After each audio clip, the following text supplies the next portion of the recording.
Robert Groom, there's a Groom Creek area, right? Out Senator Highway. John Gurley, there's a Gurley Street. Abraham Lincoln, we also have a Lincoln Street in town, by the way. Oh, yeah. Richard McCormick, there's a McCormick Street.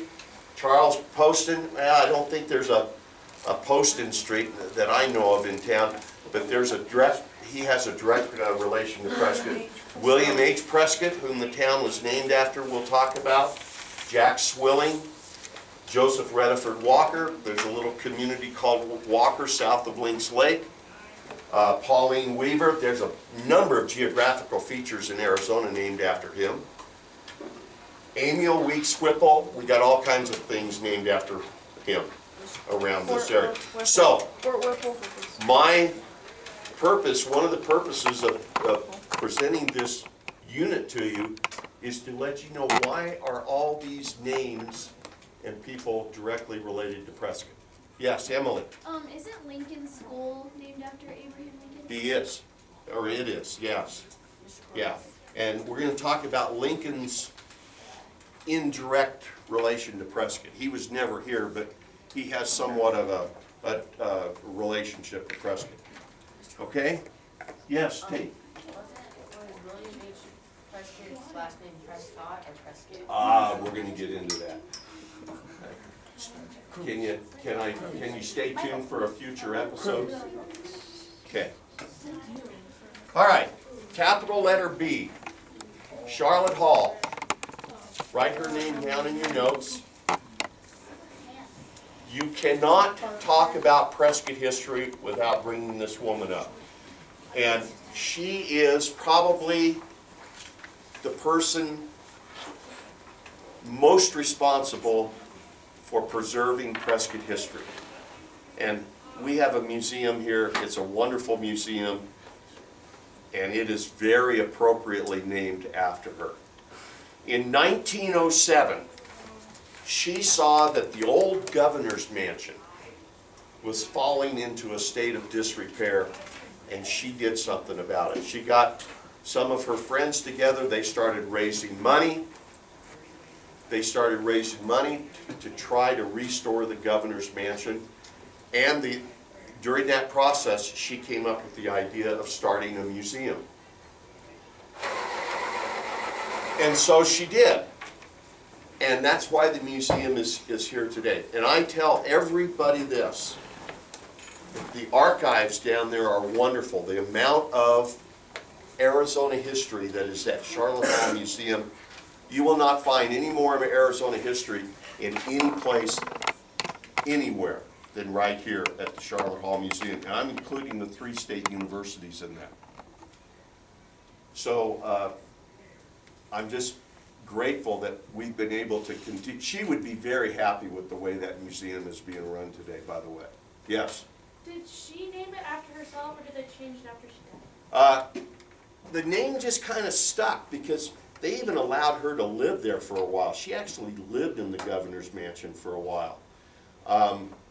And people just started kind of calling it Charlotte's Place, and then it evolved into the Charlotte Hall Museum. She has a book, there's a really good biography on Charlotte Hall that you can buy at the museum. And she seemed like she was a lady that she might have been a little bit embarrassed to have her name put on the museum, but I think everybody pretty much insisted that that should be what the name of it is. Yes? Can we go on a field trip there? You know, we'll look into that. We'll look into Yeah, I was that. gonna ask that. 1909, by the governor of the territory of Arizona, Charlotte Hall was named the territorial historian. She is the first woman to hold public office in Arizona history. So that's the reason I have that there. And then, of course, we talked about the museum. By the way, do any of you know what a coat of arms is? Jonah? It's like a symbol, like in medieval ages, castles had it like as a symbol of their fief, like lords had it as a symbol of their fief, or their territory. It's kind of like a territorial marking. Okay, yes, you're right. McKaylee? Okay, my dad told me that it was kind of like a crest that like certain people would have. Yeah, and it's a family crest, isn't it? You know how we're big on logos in this day and age, right? To me, a coat of arms is like a family logo, and on that logo you might have some symbols that represent different historical facts about the family. Now, I'm bringing this up to you because Charlotte Hall was a writer. She wrote for a number of Western magazines, and I have a quote for you here, and I wanted to make sure that you knew what a coat of arms is, because in her quote she refers to a coat of arms. So here's what she says. If this mountain city, as it is sometimes called, should ever require a coat of arms, like a coat of arms for Prescott, right? Comprehending its whole history, the design thereon would be a pick and a shovel and a gold pan, which means it was mining that really created the effect of people coming in here. We had a mini gold rush in the mid-1860s here. And that's why the town eventually got located here, other than, of course, it being created to be a capital. We've already talked about the Mexican-American War and how that played a role in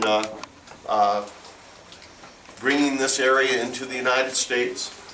But I also, you remember, before Christmas, we were taking notes on all the series of events that led up to the Civil War, and I passed out a map worksheet entitled The Compromise of 1850. And in that compromise, California came in as a state, but also the Utah and New Mexico territories were also created in that compromise.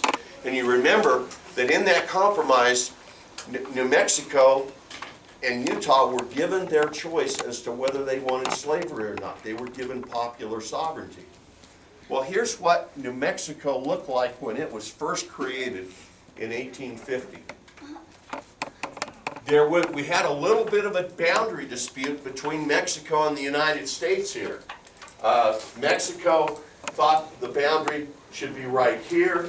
The United States thought it should be right there. Well, that would eventually get solved with the Gadsden Purchase about 3 years later, anyway. But that's what New Mexico looked like originally. You'll notice that it took in the very southern part of what is today Nevada. For a while, Las Vegas, for a couple years, Las Vegas area was part of the New Mexico territory. And then when Arizona territory was created, it was actually part of Arizona territory for like a year and a half. And then the people in the Las Vegas area petitioned Congress to have them be part of Nevada, and Congress gave them their wish. Okay. Now, I talked about the railroad and how guys were sent out here to investigate where a possible transcontinental railroad route would be located. A guy by the name of Sitgraves came out here.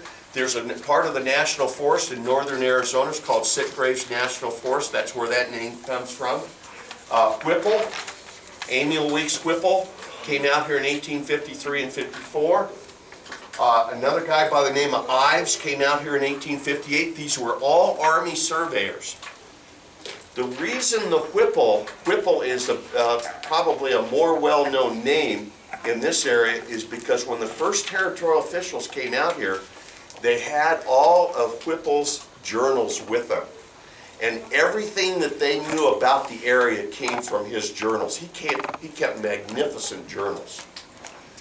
But there's never been any evidence that Whipple ever got down as far south as into the Prescott area. But obviously, his influence is on the area. His name is here because of his journals that the territorial officials have. Here is a picture of him. Emil Weeks Whipple also solved a boundary dispute in the 1840s. We had a boundary dispute between Maine and Canada. The Canadians and U.S. officials debated for a long time as to what the northern boundary of Maine should be. And this guy in the late 1840s went up and solved it. So he was sent out here. He also was in the Civil War. And at the Battle of Chancellorsville on May 1st, 1863, he was shot and killed by a Confederate sharpshooter.